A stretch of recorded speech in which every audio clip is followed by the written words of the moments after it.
Dinas Penanaman Modal dan Pelayanan Terpadu Satu Pintu atau DPM PTSP Kota Makassar menggelar klinik laporan kegiatan penanaman modal atau LKPM melalui kegiatan bimbingan teknis pengisian dan pelaporan LKPM bagi pelaku usaha.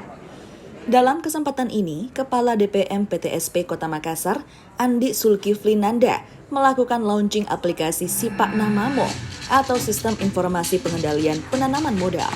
Juga mengukuhkan Satgas LKPM yang nantinya akan bertugas memberikan layanan konsultasi bagi pelaku usaha, baik secara offline dan online. Aplikasi Sipak Namamo dan klinik LKPM ini bentuk komitmen untuk meningkatkan kualitas layanan bagi masyarakat. Kegiatan ini dihadiri oleh para pelaku usaha dan ketua asosiasi usaha dalam rangka memberikan pemahaman bagi pelaku usaha yang akan melaporkan LKPM dan merupakan kewajiban bagi mereka.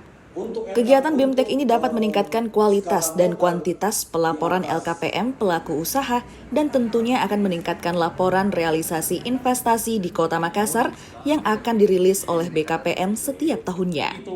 Dari aplikasi ini kami dapat berkonsultasi dengan pihak penanaman modal atau dalam hal ini Dinas Penanaman Modal dan bisa dalam bentuk online ataupun offline. Dan kami juga selaku pengusaha bisa melihat perkembangan penanaman modal di Sulawesi Selatan dan kalau perlu Indonesia dan terkhusus di Makassar.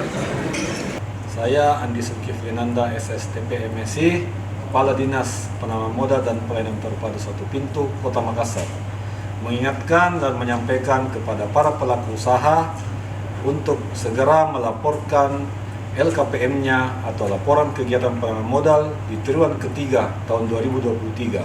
Salamaki, peduliki, assalamualaikum.